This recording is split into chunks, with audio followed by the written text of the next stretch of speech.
அனைவருக்கும் நாடி கார்த்தின் இனிய காலை வணக்கம். எல்லாம் நல்லா இருப்பீங்க நம்பிக்கையோட நான் நின்றுட்டு இருக்கிற இந்த இடம் சென்னப்பட்டினா. இந்த கேஎஸ்டி பஸ்ஸில் தான் பெங்களூரில் ஒரு முக்கிய பேருந்து நிறுத்தமான மைசூர் ரோடு சேட்டலைட் பஸ் ஸ்டாண்டில் நான் பஸ் ஏறி இருந்தேன். அங்கே வர்றதுக்காக எங்கள் வீட்டிலேருந்து ஆட்டோவில் காலைல 6 மணிக்கு கிளம்பி அந்தந்த இடத்துல இருக்கக்கூடிய டிராஃபிக்கெல்லாம் நாங்கள் கடந்து ஒரு 40 நிமிஷம் ட்ராவலுக்கு அப்புறம் பஸ் ஸ்டாண்டுக்கு வந்தாச்சு. இந்த இடத்துல இருந்து நம்ம பயணம் தொடங்க போகுது.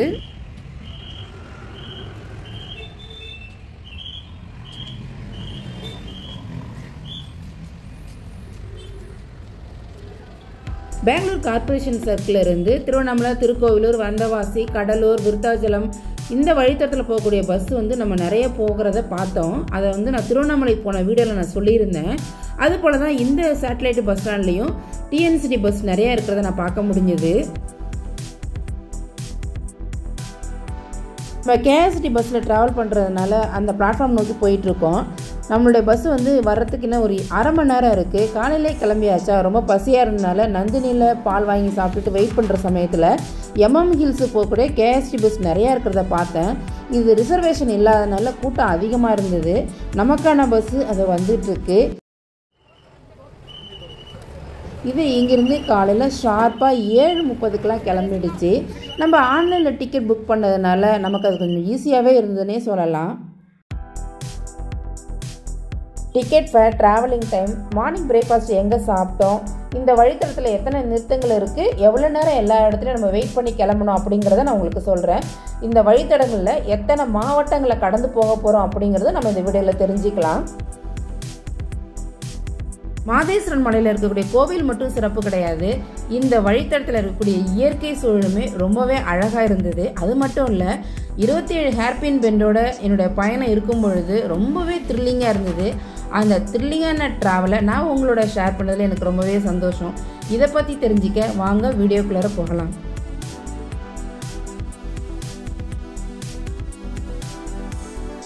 பயந்தராயன்புரா, நயந்தகல்லி, பந்தாராபாளையா இந்த பகுதியை கடந்து நம்ம கெங்கேரி பஸ் டெர்மினலை நோக்கி போயிட்டுருக்கோம்.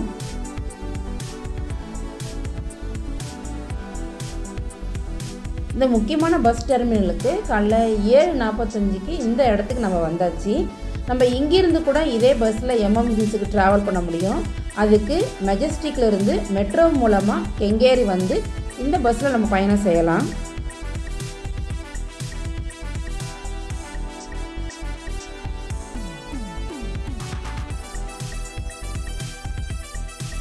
தும்கூர் போகக்கூடிய முக்கியமான சாலையை கடந்து நம்ம போயிட்டுருக்கோம்.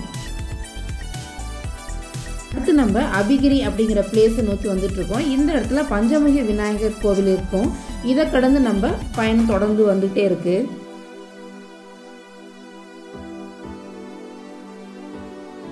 இப்போ நம்ம கம்பிப்புரா அப்படிங்கிற பகுதியை நோக்கி வந்துட்டுருக்கோம். இந்த இடத்துல இருக்கக்கூடிய சாலை தான் மாநில சாலையாகவும் தேசிய நெடுஞ்சாலையாகவும் பிரியுது. இந்த இடம் ஒரு முக்கியமான பகுதி.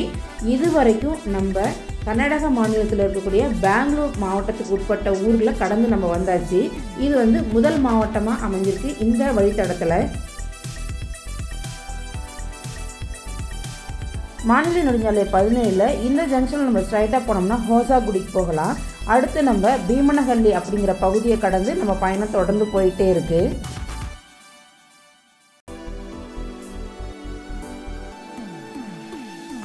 தேசிய நெடுஞ்சாலை 275 நம்ம பயணம் செய்யும் பொழுது நமக்கு பேரலாகவே ரயில் இருப்பு பாதை போகிறத பார்க்க முடியுது.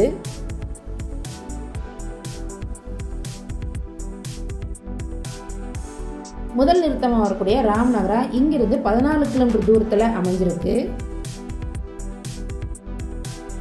இதற்கிடையில் நம்ம ஹோசாகுடி அப்படிங்கிற பகுதியை கடந்து பயணம் செஞ்சிட்டு இருக்கோம்.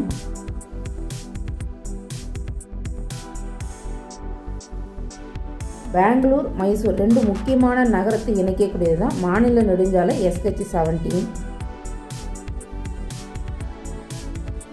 இந்த பேருந்து மைசூரு ரோடு சேட்டலைட் பஸ் ஸ்டாண்டில் இருந்து ராம்நகரா, சன்னப்பட்னா, மதுர், மலவெள்ளி, அடுத்து கொல்லேக்கால், ஹன்னூர், ஏழுமலா கடந்து எம்எம் ஹில்ஸுக்கு சென்றடையும்.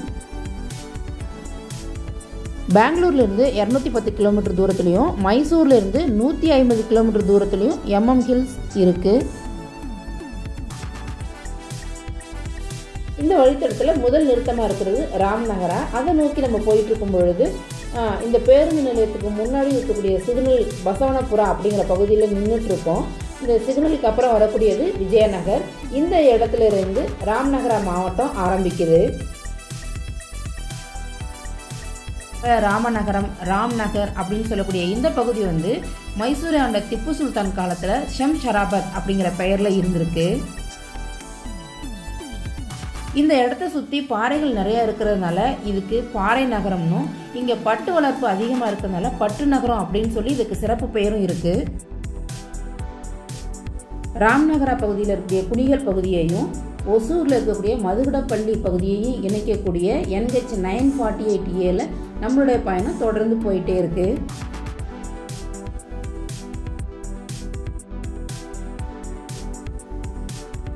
NH சாலையிலேருந்து நம்ம மறுபடியும் SH 17 சாலையில் பயணம் செஞ்சிட்ருக்கிற இந்த மாவட்டத்தினுடைய முக்கிய பகுதியாக இருக்கக்கூடியது சன்னப்பட்னா. அந்த பேருந்து நிலையத்தை நோக்கி நம்ம போயிட்டுருக்கோம். இப்போ சரியாக காலையில் 8:47 ஆகுது.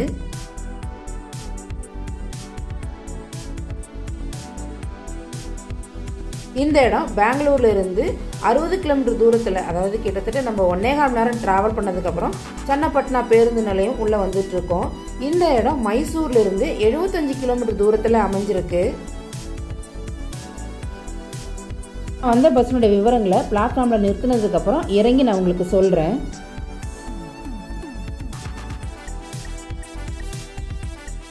நான் வந்து இந்த KST பஸ்ஸில் ஐமேக்னு தெரியுது பார்த்தீங்களா, இது வந்து டாடா மோட்டார்ஸால் வடிவமைக்கப்பட்டது. இந்த மாதிரி இருக்கக்கூடிய பேருந்து எல்லாமே சிட்டியில் முக்கியமான பகுதியில் இணைக்கக்கூடிய வகையில் இயங்குது.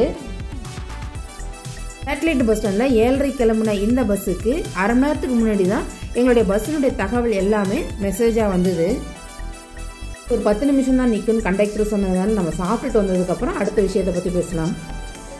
இந்த இடம் வந்து பஸ் நிறுத்துறதுக்கு எதிர்ப்புறத்துலேயே அமைஞ்சுது. கூட்டம் அதிகமாக இருக்குது. நிறைய பஸ்ஸினுடைய பேசஞ்சர்ஸ் எல்லாமே இங்கே தான் சாப்பிட வந்திருக்காங்க. நாங்கள் தோசை வாங்கி சாப்பிட்டோம். அந்த இனிப்பான சாம்பார், தேங்காய் சட்னி எல்லாமே சூப்பராக இருந்தது. 10 நிமிஷம் பிரேக்குன்னு சொன்னாங்க. அது கிட்டத்தட்ட 15 நிமிஷத்துக்கு மேலேயே ஆகிடுச்சு. ஒரு சூப்பரான மார்னிங் பிரேக்ஃபாஸ்ட் முடிச்சதுக்கப்புறம் நம்ம சன்னப்பட்னாலேருந்து கிளம்ப தயாராகிட்டோம். இப்போ கரெக்டாக காலையில் 9:06 ஆகுது. இங்கிருந்துமே ஹில்ஸுக்கு போக நிறைய பேருந்து வசதி இருக்குது. இப்போ நம்ம ராம்நகரா கடந்து வரும்போது சிறப்பு பெயர்கள் இருக்கிறதா சொன்னோம் இல்லையா, அதே போலயே சன்னப்பட்னாவுக்கும் ஒரு சிறப்பு பெயர் இருக்குது. சிறு குழந்தைகள் எல்லாமே பார்த்தீங்கன்னா பொம்மை வச்சுட்டு விளாண்டுருக்கதை பார்த்துருக்கோம். இப்போ சைனா பொம்மை அதிகமாக இருக்கிற இந்த காலத்தில் இதுக்கு முன்னாடி மரபொம்மைகள் வச்சு விளாண்டுருக்கிற குழந்தைங்களையும் நம்ம பார்த்துருப்போம். அந்த மரபொம்மைகள் செய்யக்கூடிய இடம் இந்த சன்னப்பட்னா தான். அதனால் இந்த இடத்துக்கு பொம்மை நகரம் அப்படின்னு சொல்லி ஒரு சிறப்பு பெயரும் இருக்குது.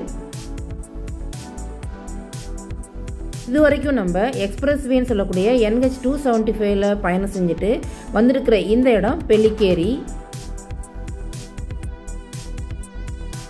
ரைட்டாக போனாக்கா மைசூர் போகலாம். இப்போ நம்ம ரைட்டில் திரும்பி மத்தூர் அப்படிங்கிற பகுதியை நோக்கி போயிட்டுருக்கோம்.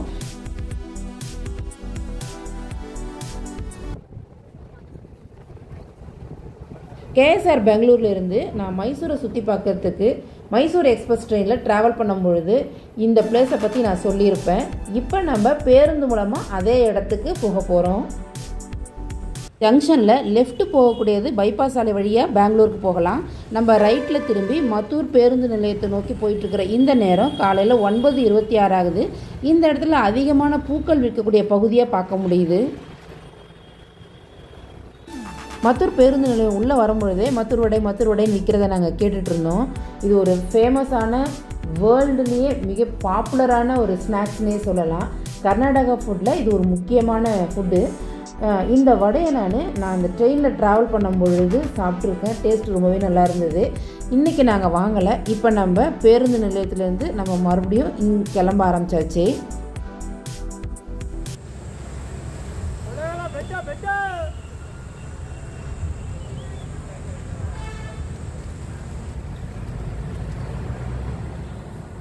இதுக்கடுத்து நம்ம மலைவள்ளி கொள்ளைக்கால் வழியாக மாதேஸ்வரன் மலைக்கு போக போகிறோம்.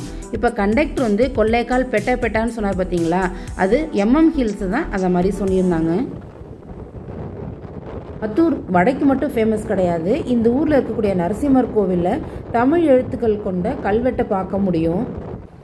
இதே வழித்தட்டில் அன்னூருக்கு அடுத்து நம்ம இப்போ வந்திருக்கிற இடம் மேலஹள்ளி அப்படிங்கிற பேருந்து நிலையத்துக்குள்ளே போயிட்டுருக்கோம். இப்போ காலையில் கரெக்டாக 9:41 ஆகுது.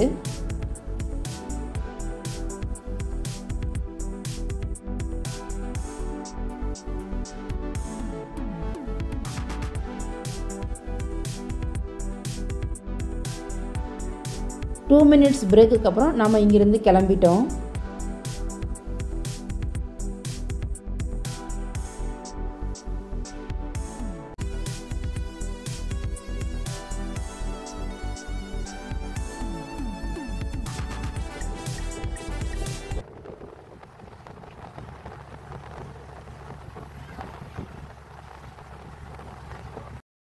அடுத்து நம்ம மலவெளின்ற பகுதிக்கு வந்திருக்கோம்.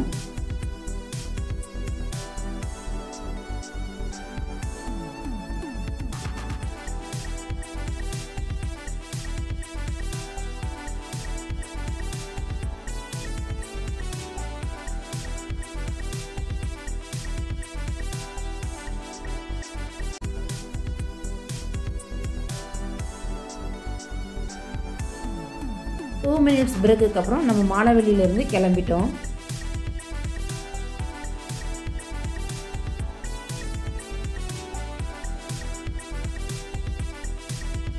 இந்தியாவில் இருக்கக்கூடிய முக்கியமான தேசிய நெடுஞ்சாலையில் ஒன்று இந்த NH 948.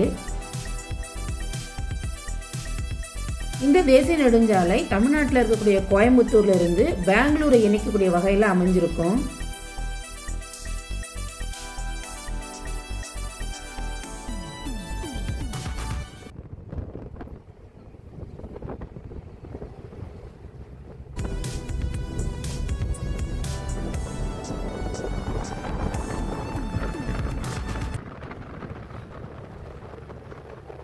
இந்த வழித்தடத்தில் இப்போ வருதுதான் கடைசி டோல். அதை கடந்து நம்ம இப்போ பயணம் செஞ்சுட்டு இருக்கோம்.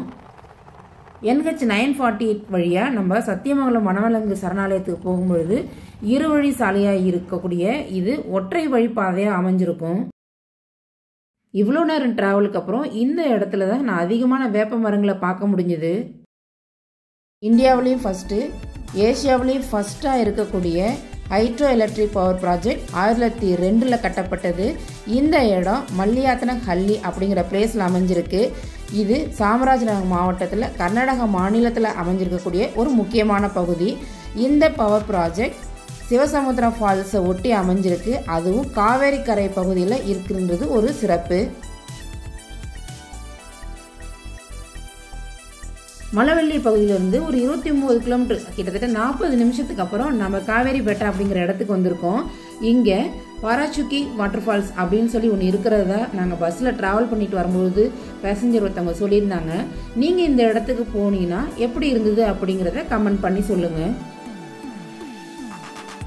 இந்த மாவட்டத்தில் இந்த ஃபால்ஸ் இருக்கக்கூடிய இடம் வந்து டூரிஸ்ட் அட்ராக்ஷன் பிளேஸ்ன்னு சொன்னாங்க.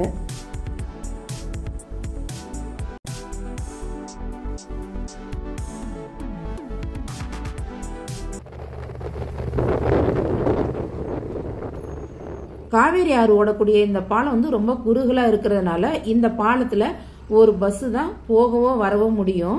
நமக்கு ஆப்போசிட்டில் பஸ் வந்துட்டு இருக்கிறதுனால நம்ம பாலத்துக்கு முன்னாடியே ஒரு 5 நிமிஷம் நின்று அதுக்கப்புறம் கிளம்பினோம். இந்த இடம் இருக்கக்கூடிய பகுதி வந்து சாமராஜநகர் மாவட்டத்தில் அமைஞ்சிருக்கு. ஆற்றின் கரையோரத்தில் ஊர் மக்கள் எல்லாமே இங்கே வந்து பூஜை செஞ்சு வழிபடுறதுனால நிறைய இங்கே ஆட்டோ நிற்கிறத பார்க்க முடியுது. அதான் இந்த இடத்துல கூட்டம்னு சொன்னாங்க.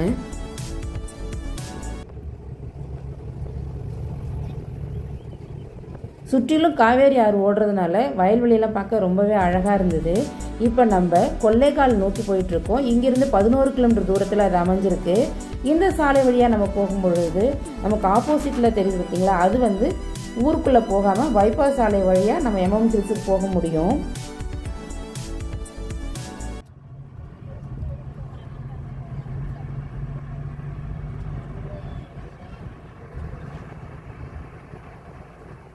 மாதேஸ்வரன் மலைக்கு முன்னாடி இருக்கக்கூடிய கடைசி நிறுத்தமான கொள்ளைகாலுக்கு இன்னும் 6 கிலோமீட்டர் தூரம் தான் இருக்குது.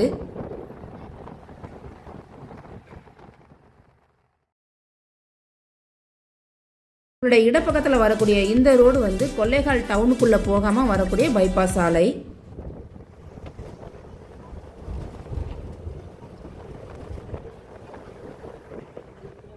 இந்த சாலை தமிழகத்தில் இருக்கக்கூடிய திண்டுக்கல் பகுதியையும் கர்நாடக மாநிலத்தில் இருக்கக்கூடிய மைசூரு கொள்ளைகால் பகுதியை இணைக்கக்கூடிய வழித்தடமாக அமைஞ்சிருக்கு.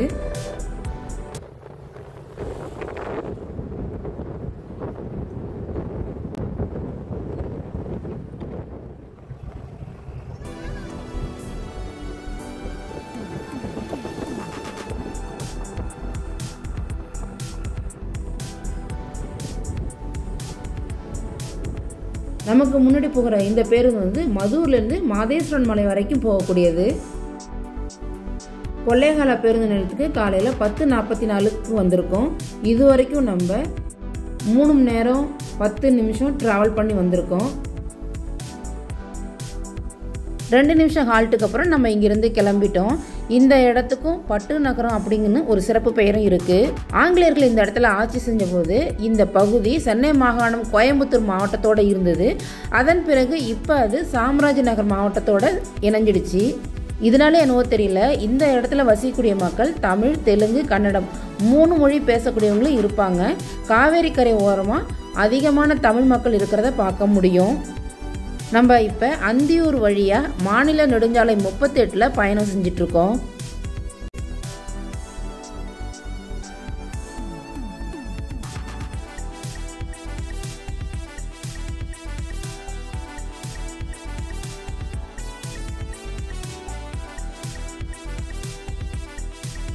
கர்நாடக மாநிலத்தில் இருக்கக்கூடிய வனவிலங்கு அதிகமாக நடமாடக்கூடிய பகுதியை தான் மாநில நெடுஞ்சாலை 38ன்னு சொல்லுவாங்க. இந்த இடத்துல நமக்கு பயமுறுத்தக்கூடிய அளவுக்கு விலங்கினங்கள் அதிகமாக இருக்கிறத குறிக்கும்.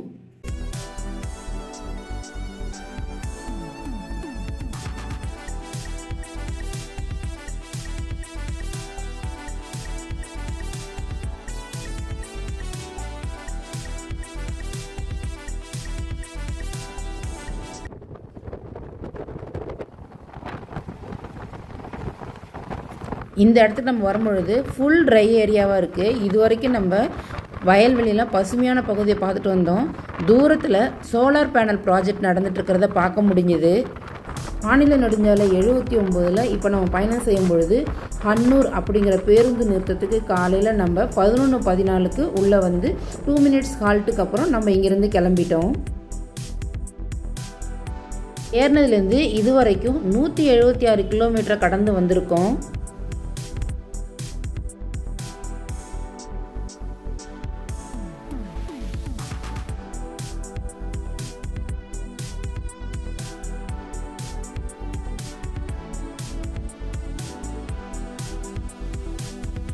இந்த இடம் வந்து ஏழுமலைப்பேட்டா.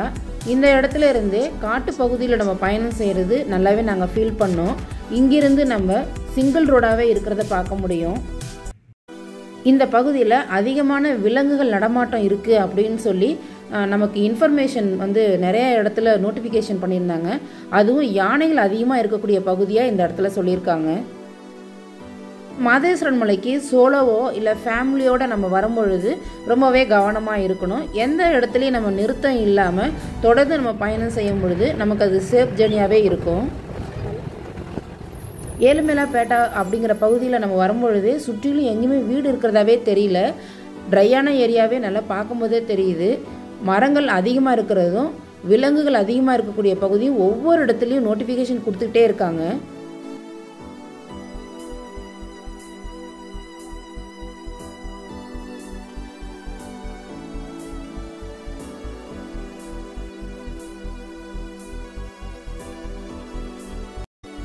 இப்போ நம்ம ஏழுமலை அப்படிங்கிற பகுதி வந்திருக்கோம். இந்த இடத்துல நிறைய கடைகளும் வீடுகளும் இருக்கிறத பார்க்க முடியுது.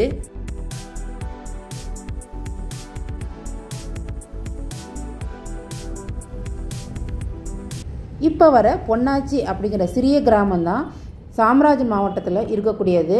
இந்த வழித்தடத்தில் நிறுத்தம் இல்லைனாலும் இந்த சிறிய கிராம பகுதி தான் கடைசி. இதுக்கப்புறம் நம்ம மாதேஸ்வரன் மலைக்கு போகக்கூடிய அந்த கொண்டை ஊசி வளைவதை நோக்கி நம்ம பயணம் செஞ்சிட்ருக்கோம்.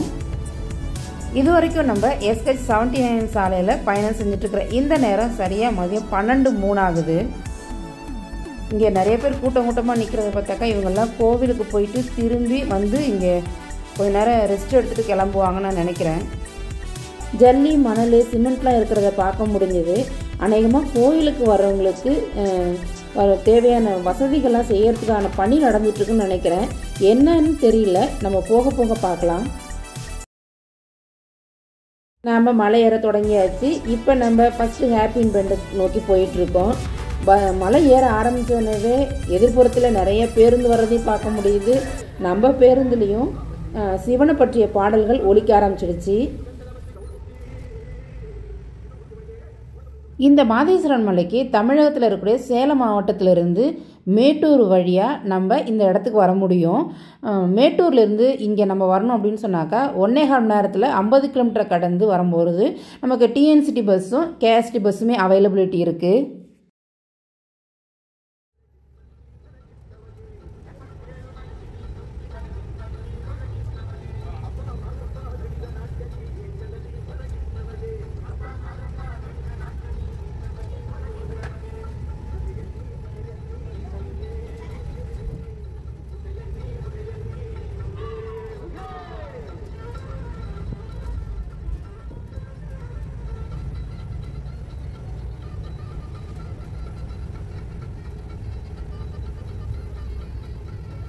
மேலுமே சூப்பராக இருக்குங்க இந்த இடம்.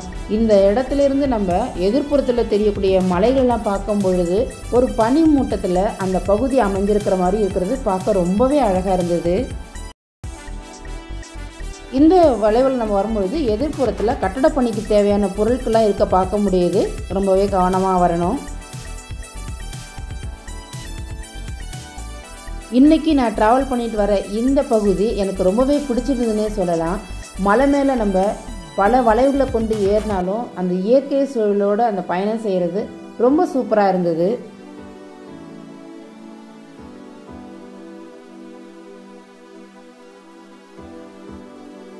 ஒவ்வொரு ஹேர்பின் பெண்டுமே பயங்கர ஷார்ப்பாக பெண்டானது. இந்த இடத்துல நம்ம பெண்டாகி மேலே வரும்பொழுது நம்ம கீழ் மலையில், அதாவது மலை ஆரம்பிக்கும் பொழுது கடைகள்லாம் நிறையா இருந்தது. ஏதோ சிமெண்ட்லாம் போட்டு ஏதோ கட்டிகிட்டு இருந்தாங்கன்னு சொல்லிட்டு இருந்தேன் இல்லையா, அந்த இடத்த இங்கிருந்து எங்களால் பார்க்க முடிஞ்சது. அதை நான் உங்களுக்கு காமிக்கிறேன். கோவிலுக்கு நடைபயணமாக வரக்கூடிய பக்தர்கள் மலையில் நடந்து வரும்பொழுது ரொம்ப கஷ்டமாக இருக்குன்றதுக்காக கீழ்மலையிலிருந்து கோவில் வரைக்குமே படிகள் அமைச்சிட்டு இருக்கிற பணி நடந்துட்டு இருக்கிறத நான் பேருந்தில் வரும்பொழுது பார்த்துட்டு இருந்தேன். இது ஒரு சிறப்பான விஷயம் இந்த இடத்துல. பேருந்து வளையும் பொழுதே வலப்பக்கத்தில் வரக்கூடிய இந்த படி உடனே இடப்பக்கத்தில் இருக்கக்கூடிய இந்த படியில் கனெக்ட் ஆகுது. நம்ம ரொம்ப தூரம் நடக்கிற மாதிரி கூட அமைக்கல, பக்கத்துலேயே இந்த பணி நடந்துட்டு இருக்கிறது ரொம்பவே அழகு.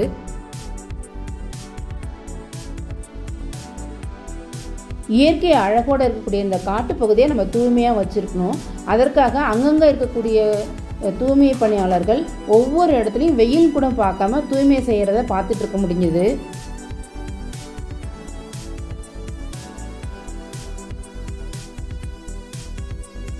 இது வரைக்கும் நம்ம 4 ஹேர்பின் பெண்டு தான் கடந்து வந்திருக்கோம். இப்போ வர்றது 5வது ஹேர்பின் பெண்டு. இதுக்கப்புறம் நம்ம இன்னும் 22 ஹேர்பின் பெண்டில் நம்ம பயணம் செய்ய போகிறோம்.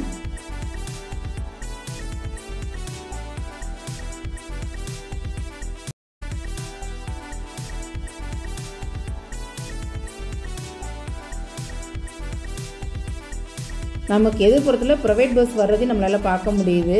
நான் இந்த இடத்துல உங்களுக்கு டிக்கெட் ஃபேர் சொல்லிடுறேன். நாங்கள் ஆன்லைனில் டிக்கெட் புக் பண்ணதுனால ஒரு ஆளுக்கு ticket fair 271 plus Lewis charge வந்து 43 ரூபா, டோட்டலாக 314.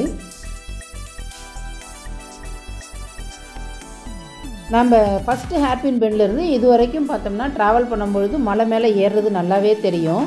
ஒரு கட்டத்தில் மலையிலேருந்து கீழே இறங்குற அந்த பகுதி பார்த்தோம்னா ஒரு மலையிலேருந்து நம்ம இன்னொரு மலைக்கு தொடர்ந்து பயணம் செய்கிறது ஃபீல் பண்ண முடியும். அது எந்த இடம்ன்றதை நான் வரும்போது உங்களுக்கு சொல்கிறேன்.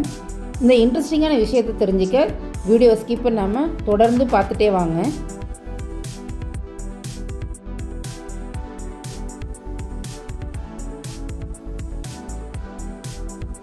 இந்த வழித்தடத்தில் கடைசியாக இருக்கிறது கொள்ளைக்கால். இந்த இடம் தான் எம்எம் ஹில்ஸுக்கு பக்கத்தில் அமைஞ்சிருக்கக்கூடிய பகுதி.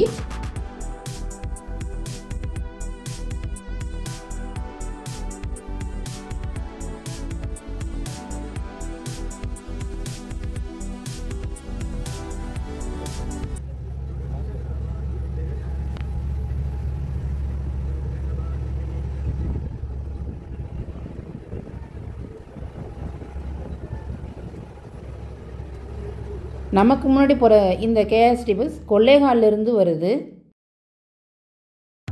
நம்ம ஒவ்வொரு கொண்ட ஊசி வளைவுடையும் கடந்து மலை மேலே ஏற ஏற வெயில் தாக்கம் அந்த அளவுக்கு தெரியல, ரொம்ப சில்லுன்னு இருக்கிறத நான் ஃபீல் பண்ணேன். இது வரைக்கும் நம்ம 23 ஹேர்பின் பெண்டை கடந்து வந்திருக்கோம். அடுத்து வரக்கூடிய 24வது ரொம்பவே முக்கியம். ஏன் அப்படி சொல்கிறேங்கிறத வீடியோவை பார்த்தீங்கன்னா உங்களுக்கே தெரியும். மலை ஏற தொடங்கினோடனே மாதேஸ்வரனை பற்றிய பாடல்கள் தான் நாம் இப்போ பஸ்ஸில் கேட்டுட்டு வந்துட்ருக்கோம்.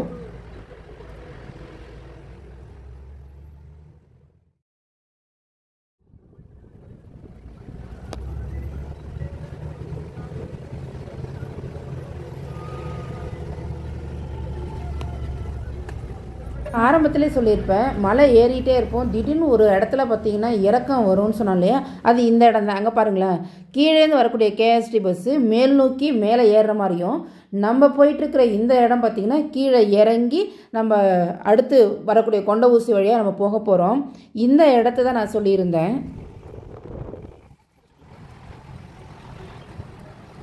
மூவாயிரம் அடி உயரத்தில் இருக்கக்கூடிய இந்த மாதேஸ்வரன் மலையில் தலப்பேட்டை, கலவாவூர், இந்திகநாதா இந்த 3 மலை கிராமங்கள் இருக்குது.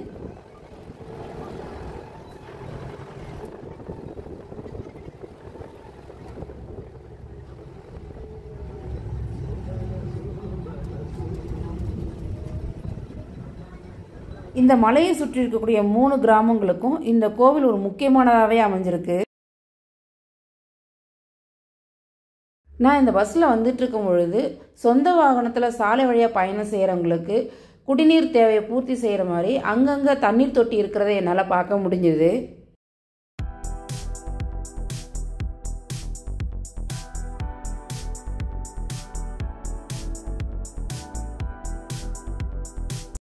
திருப்பதிக்கு நம்ம பஸ்ஸில் போகும் பொழுது கீழ்மலையிலிருந்து மேலே போகும் பொழுது உயரத்தில் போயிட்டே இருப்போம். கோவில் கிட்டக்க வரும்போது தான் சமமான சாலை வர மாதிரி நம்ம கவனிச்சிருப்போம். ஆனால் இந்த கோவிலுக்கு நம்ம வரும்பொழுது கடைசி 4 ஹேர்பின் பெண்டில் பார்த்தீங்கன்னாக்கா கீழ் நோக்கி இறங்கி அதுக்கப்புறம் எஸ் போன்ற வளைவை கடந்து தான் நம்ம கோவிலுக்கு போகிற மாதிரி இருக்கும்.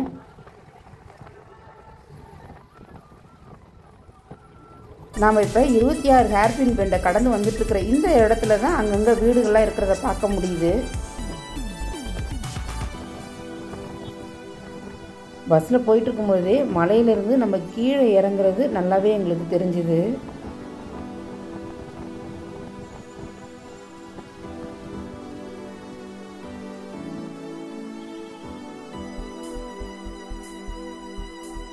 கடுமையான வெயிலில் பயணம் செஞ்சுட்டு வரவங்களுக்கு ஜில்லுன்னு தொண்டைக்கு ஏதமாக கூல்ட்ரிங்க்ஸ் கடையும் இருக்கிறத பார்க்க முடியுது.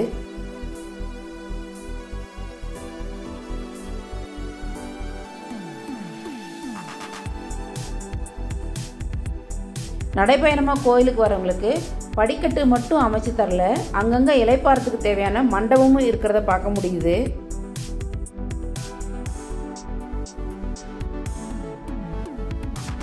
இப்போ வளையக்கூடிய இந்த ஹேர்பின் பெண்டு தான் கடைசி.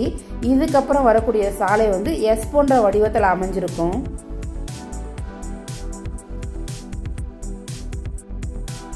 நம்ம கிடுகிடுன்னு பள்ளத்தை நோக்கி பயணம் செஞ்சுட்டு இருக்கிற இந்த இடத்துல கூட கீழே இருக்கக்கூடிய, அதாவது கோயிலிட்ட இருக்கக்கூடிய அந்த கட்டடங்கள்லாம் குட்டி குட்டியாக இருக்கிறத பார்க்க முடியுது. இந்த இடத்துலேருந்தே தூரத்தில் ஒரு சிலை இருக்கிறத நம்மளால் பார்க்க முடியுது.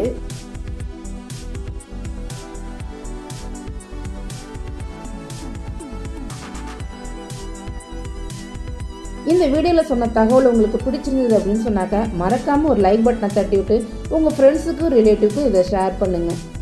27 ஹேர்பினுக்கு அடுத்து நம்ம இப்போ பயணம் முடிய போகுது. ஆர்ச் கட்டிகிட்டு இருக்காங்க. இதுக்கு அடுத்து தான் பஸ் ஸ்டாண்டு வரப்போகுது. இதை தொடர்ந்து நம்ம இடப்பக்கத்தில் பெட்ரோல் பங்க் இருக்கிறத பார்க்க முடியுது. சொந்த வாகனத்தில் வரும்பொழுது நமக்கு இது பயனுள்ளதாகவே அமையும்.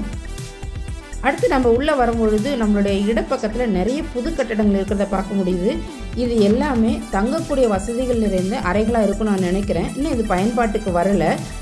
நம்ம இங்கே இறங்கினதுக்கப்புறம் கோவிலில் சாமி கும்பிட்டுட்டு மதியம் லஞ்சு சாப்பிட போகிறோம். அது மட்டும் இல்லை, இன்றைக்கி திருவிழான்னு சொன்னாங்க. இந்த திருவிழா சமயத்தில் இந்த இடம் எப்படி இருக்குன்றதையும் நான் உங்களுக்கு வீடியோவாக பதிவிடுறேன். தொடர்ந்து நம்ம கேஆர்சிடிஸில் தான் இங்கேருந்து பெங்களூருக்கு போக போகிறோம்.